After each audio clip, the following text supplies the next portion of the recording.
The Declaration of Independence. Action of Second Continental Congress, July 4, 1776. The unanimous declaration of the 13 United States of America. When in the course of human events it becomes necessary for one people to dissolve the political bands which have connected them with another, and to assume among the powers of the earth the separate and equal station to which the laws of nature and of nature's God entitle them, a decent respect to the opinions of mankind requires that they should declare the causes which impel them to the separation. We hold these truths to be self-evident, that all men are created equal, that they are endowed by their Creator with certain unalienable rights, that among these are life, liberty, and the pursuit of happiness. That to secure these rights, governments are instituted among men, deriving their just powers from the consent of the governed. That whenever any form of government becomes destructive of these ends, it is the right of the people to alter or to abolish it, and to institute new government, laying its foundation on such principles, and organizing its powers in such form as to them shall seem most likely to effect their safety and happiness. Prudence, indeed, will dictate that governments long established should not be changed for light and transient causes. And accordingly, all experience hath shown that mankind are more disposed to suffer, while evils are sufferable, than to right themselves by abolishing the forms to which they are accustomed. But when a long train of abuses and usurpations, pursuing invariably the same object, evinces a design to reduce them under absolute despotism, it is their right, it is their duty, to throw off such government, and to provide new guards for their future security. Such has been the patient sufferance of these colonies, and such is now the necessity which constrains them to alter their former systems of government.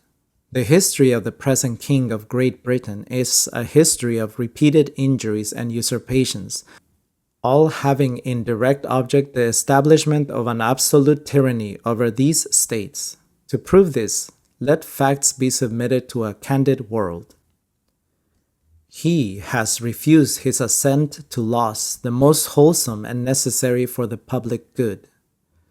He has forbidden his governors to pass laws of immediate and present importance, unless suspended in their operation till his assent should be obtained, and when so suspended, he has utterly neglected to attend to them. He has refused to pass other laws for the accommodation of large districts of people unless those people would relinquish the right of representation in the legislature, a right inestimable to them and formidable to tyrants only. He has called together legislative bodies at places unusual, uncomfortable, and distant from the depository of their public records for the sole purpose of fatiguing them in compliance with his measures. He has dissolved representative houses repeatedly for opposing with manly firmness his invasions on the rights of the people. He has refused for a long time after such dissolutions to cause others to be elected, whereby the legislative powers incapable of annihilation have returned to the people at large for their exercise, the state remaining in the meantime exposed to all the dangers of invasion from without and convulsions within. He has endeavored to prevent the population of these states for that purpose, obstructing the laws for naturalization of foreigners, refusing to pass others to encourage their migrations hither, and raising the conditions of new appropriations of lands. He has obstructed the administration of justice by refusing his assent to laws for establishing judiciary powers. He has made judges dependent on his will alone for the tenure of their offices and the amount and payment of their salaries. He has erected a multitude of new offices and sent hither swarms of officers to harass our people and eat out their substance. He has affected to render the military independent of and superior to the civil power.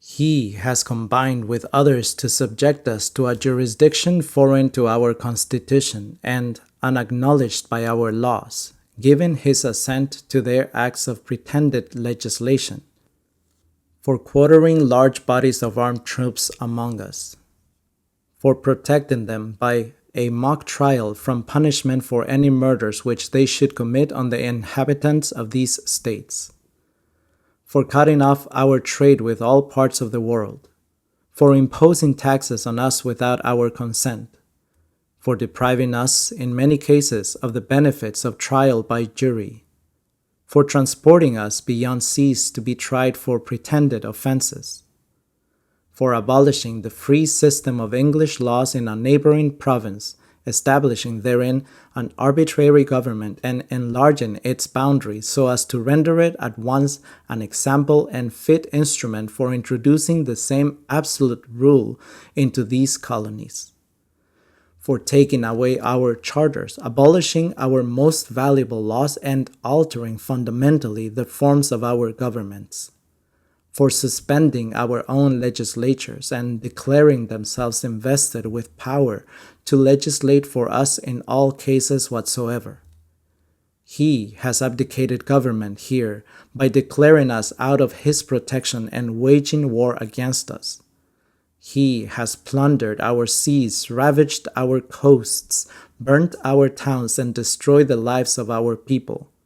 He is, at this time, transporting large armies of foreign mercenaries to complete the works of death, desolation, and tyranny, already begun with circumstances of cruelty and perfidy scarcely paralleled in the most barbarous ages and totally unworthy the head of a civilized nation.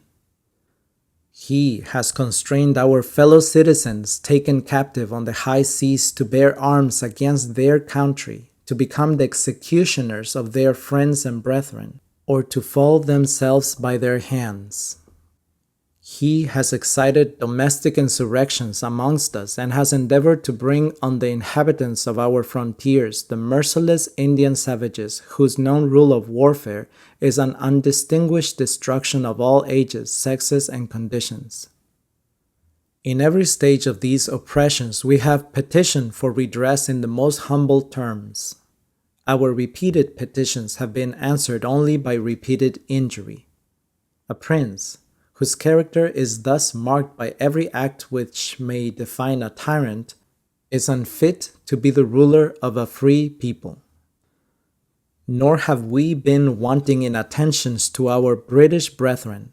We have warned them from time to time of attempts by their legislature to extend an unwarrantable jurisdiction over us. We have reminded them of the circumstances of our emigration and settlement here. We have appealed to their native justice and magnanimity, and we have conjured them by the ties of our common kindred to disavow these usurpations which would inevitably interrupt our connections and correspondence. They too have been deaf to the voice of justice and of consanguinity. We must therefore acquiesce in the necessity which denounces our separation and hold them, as we hold the rest of mankind, enemies in war, in peace, friends. We, therefore, the representatives of the United States of America, in General Congress assembled, appealing to the Supreme Judge of the world for the rectitude of our intentions, do, in the name and by authority of the good people of these colonies, solemnly publish and declare that these united colonies are, and of right ought to be, free and independent states, that they are absolved from all alliance to the British Crown, and that all political connection between them and the states of Great Britain is and ought to be totally dissolved, and that as a free and independent states they have full power to levy war, conclude peace, contract alliances, establish commerce, and to do all other acts and things which independent states may of right do. And for the support of this declaration, with a firm reliance on the protection of divine providence, we mutually pledge to each other our lives, our fortunes, and our sacred honor.